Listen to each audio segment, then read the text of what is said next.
Hi friends, leg స్పిన్లో ఇంకో variation ఏంటంటే googly. Leg spin అంటే ఏంటి, జనరల్గా లెగ్ స్టంప్ మీద పడి ఆఫ్ స్టంప్కి వెళ్ళిద్ది కదా. బట్ గూగ్లీ ఏంటంటే ఆపోజిట్ డైరెక్షన్ అనమాట. ఆఫ్ స్పిన్లా ఆఫ్ స్టంప్ మీద పడి లెగ్ సైడ్ తిరిగిద్ది.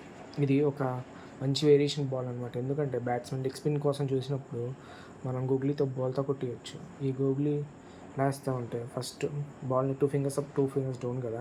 నేను క్రాస్ సీమ్తో వేస్తాను. యాక్చువల్గా మీరు సీమ్తో కూడా గూగ్లీ వేయచ్చు, బట్ క్రాస్ సీమ్తో వేస్తే ఏంటంటే కొద్దిగా బ్యాట్స్మెన్కి డిఫికల్ట్ అయింది. ఇదిగోండి చూడండి, ఇలా పట్టుకున్నాం కదా. మనం ఈ ఇది రింగ్ ఫింగర్ ఉంది కదా, థర్డ్ ఫింగర్, దీంతో మనం స్పిన్ చేస్తాం అనమాట. చూడండి, ఇదిగోండి ఇలా ఉంది కదా. బ్యాక్ ఆఫ్ ఇదిగోండి ఇలా ఉంది కదా. ఇప్పుడు ఇదిగోండి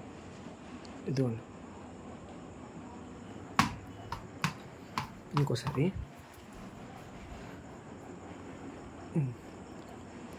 ఈ థర్డ్ ఫింగర్తో మామూలుగా చూపిస్తాను. ఇలా వేస్తున్నప్పుడు ఇదిగోండి ఇలా ఉంది కదా. ఇంకో మామూలుగా చూపించేస్తున్నా అంటే యాక్షన్ తగ్గకుండా. ఇదిగోండి ఈ థర్డ్ ఫింగర్ ఉంది కదా, ఇదిగోండి ఇలా పట్టుకున్నాక ఈ రింగ్ ఫింగర్ ఉందని థర్డ్ ఫింగర్తో స్పిన్ చేస్తాం. ఇంకోసారి ఇలా పట్టుకొని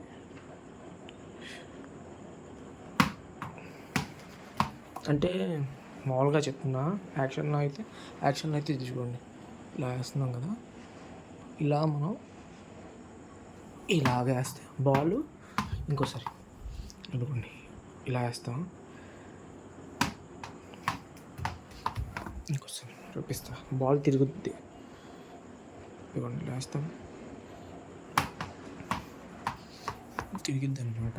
అండ్ గూగ్లీలో ఇంకోలా కూడా వేయచ్చు. ఎలా అంటే మనం క్యారమ్ బాల్ గ్రిప్ ఉంటుంది కదా, ఇలా ఉంది కదా. ఇలా ఇదిగోండి ఈ క్యారమ్ బాల్ గ్రిప్ వదిలేటప్పుడు క్యారమ్ బాల్ ఆ మిడిల్ ఫింగర్ గ్రిప్తోనే మనం ఇదిగోండి ఈ రకం. సారీ, ఇది లెగ్ స్పిన్లో తిరిగింది అనుకోబాకండి. ఇదిగోండి చూపిస్తా, క్యారమ్ బాల్ గ్రిప్తో ఏంటి లెగ్ స్పిన్ తిరుగుతుంది. ఇదిగోండి ఇలా ఉంది కదా. ఇలాగా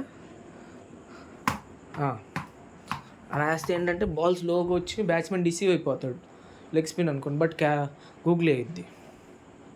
ఇదిగోండి ఇంకోసారి చూపిస్తా.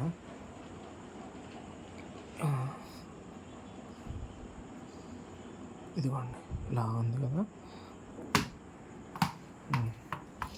బాగా మంచి వేరియేషన్ అనమాట. మీరు అవుట్ సైడ్ ఆఫ్ స్టంప్ మీద ఏం చేస్తే బాల్ లెగ్ సైడ్ తిరిగిద్ది.